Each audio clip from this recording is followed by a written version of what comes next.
Hello student, let's start with the subject engineering metrology. I think last time we learned accuracy and precision, factors affecting the accuracy, difference between accuracy and precision, then sensitivity, reproducibility, repeatability and readability. Today we learn following topics, that is calibration, traceability, magnification, then error, classification and sources of error, and difference between error. Now come for the first topic, that is calibration and traceability. Calibration is the process of framing of scale of measuring instrument by applying some standards. Calibration is said to be pre-measurement process carried out at the time of manufacturing the measuring instrument.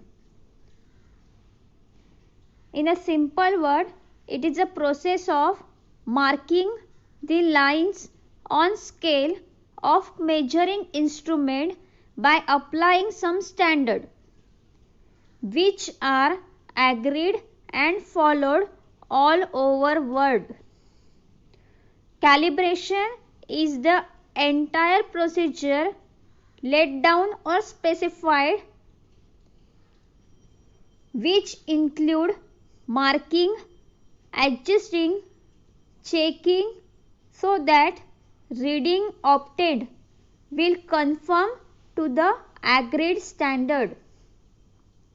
That's why if you draw a line on drawing sheet and read or measure it by using number of scale, the every scale will give you same reading because of the calibration.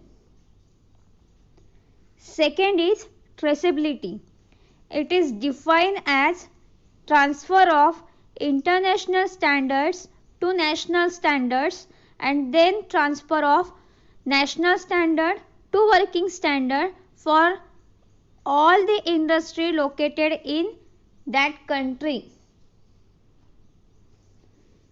In order to maintain accuracy and interchangeability in manufactured parts by various industry in country, it is necessary that each and every industry located anywhere in country should follow the standard of units and measurements specified by national standard of country. Similarly, standards of any country should follow the international standard. This process is called as traceability. Due to traceability, valid calibration of measuring instrument can be established as per the specified standard. Traceability can be also defined as the property to trace the working standard, that is local standard, from national standard and to trace national standard from international standards. Next is magnification. Magnification is a process of increasing the magnitude of output many times to make it more readable.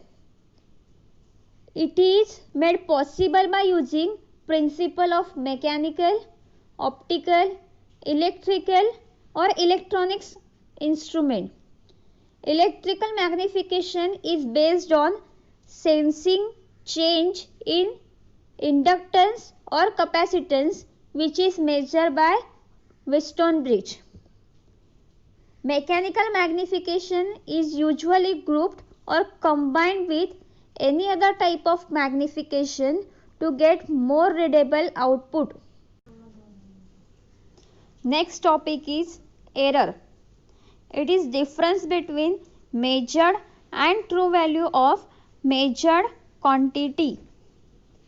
Means true value is what? It is a specified value of the component before the start of production.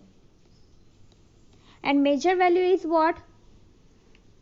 It is a reading obtained after inspecting or measuring the actual product produced. So basically it's a difference between what? The measured quantity of that product and the actual true value before start the production. That is known as what? Error. There are two types of error: systematic error and random error. In a systematic error, there are another types of error, that is calibration error, environmental error, contact pressure, avoidable error. Let's start with the one by one. First is systematic error.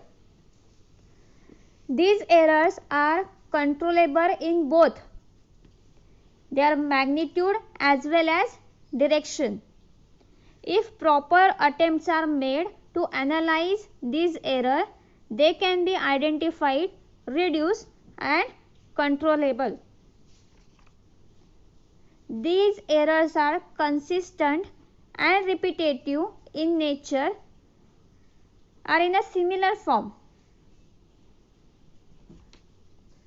First type of error in a systematic error is calibration error. These type of error are caused due to variation in calibrated scale from its nominal value. Second type of systematic error is environmental error or the ambient error. The variation in atmospheric condition from internationally agreed standard such as 20-degree temperature and 1.01325 bar pressure, that is standard pressure, may introduce error in a measured size of component. Variation in atmospheric temperature is more severe factor. Error occurs in measurement due to expansion or contraction of either component being measured or measuring instrument. Third type of error is contact pressure. Contact pressure applied to measuring instrument and workpiece being measured at the time of measurement is important to have precise measurement. If contact pressure applied is more than required, then it may distort the workpiece, damaging its shape or dimension being measured. It will introduce the error in measurement due to improper contact or the stylus pressure applied. Whenever any component is measured after applying the contact pressure, its surface may get deformed. For example, if the diameter of shaft is to be measured by using micrometer, then variations in contact pressure applied by anvil of micrometer on surface of the shaft may lead to errors in reading. Fourth type of systematic error is avoidable error. These errors mainly occur due to misalignment of workpiece centers. The error due to misalignment is caused when center line of workpiece is not perpendicular to the line of division or the graduations engraved on scale. For example, when reading is taken with the help of pointer, some error may be introduced in measurement if the graduated scale does not lie in the plane in which the pointer moves. Next type of error is random error. These type of error are accidental in nature and they occur randomly at any time. Specific causes of their occurrence cannot be determined by any method. Therefore, they cannot be predicted or avoided. Random errors are non-consistent. The sources of this random error may be small variation in the position of the standard and workpiece being measured, or little displacement of the lever joint in measuring instrument, or sometimes operator error in reading pointer type displays or engrave scale. Now let's see the next topic, that is difference between systematic and random error. That is one of the important questions for your exam point of view. As we already learned, that is systematic error can be avoided, but the random error cannot be avoided. That's why systematic error is known as avoidable error, whereas random error can also known as unavoidable error. In systematic error, these are consistent and repetitive in nature and are in a similar form, whereas random error are non-consistent and they can be happen accidentally in nature. So first point you have to remember that systematic error is consistent, they are consistent in nature and they are repetitive, whereas random error are non-consistent and they are accidental in nature. Second point in systematic error is they are occur due to improper conditions or methods of measurement, whereas in case of random error they are inherent in measuring system or measuring instrument.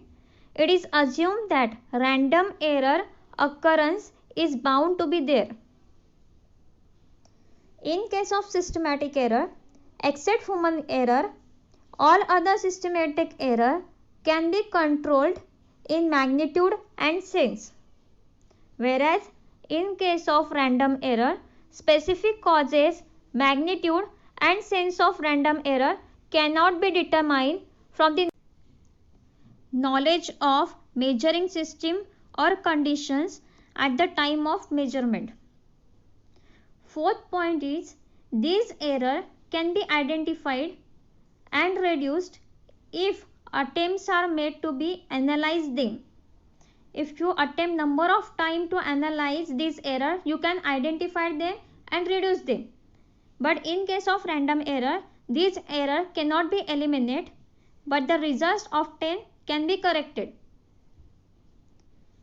Next point in case of systematic error is they include calibration error due to variations in the environment's condition, variation in the contact pressure or parallax error, whereas random error caused due to small variations in the position of standard and workpiece, slight displacement of lever joint in a measuring instrument, transient fluctuations in a friction of measuring instrument, operator's error due to incorrect reading of engraved scale on readout display device. As we already learned, in case of systematic error, there might be a calibration error, environmental error or contact pressure error or sometimes parallax error. All are included in a systematic error, whereas in case of random error, as they are in unavoidable conditions, they can be included because of the friction or small variation in the position or sometimes slight displacement of lever joint or sometimes operator's error. This cannot be avoided. That's why it is known as random error. Last point is statistical method do not operate on systematic error, whereas in case of random error, statistical methods only operate on random error. Now what do you mean by statistical method? The methods which can be used to identify or to analyze the types of error. Even though systematic error are repetitive in a nature, but we cannot use the statistical method to find them, whereas random error are inconsistent, they are not repetitive, still we will use statistical method to analyze the data and find the random error. In the next lecture, we will see factors to be considered while selecting the suitable measuring instrument and the precautions while using the instrument.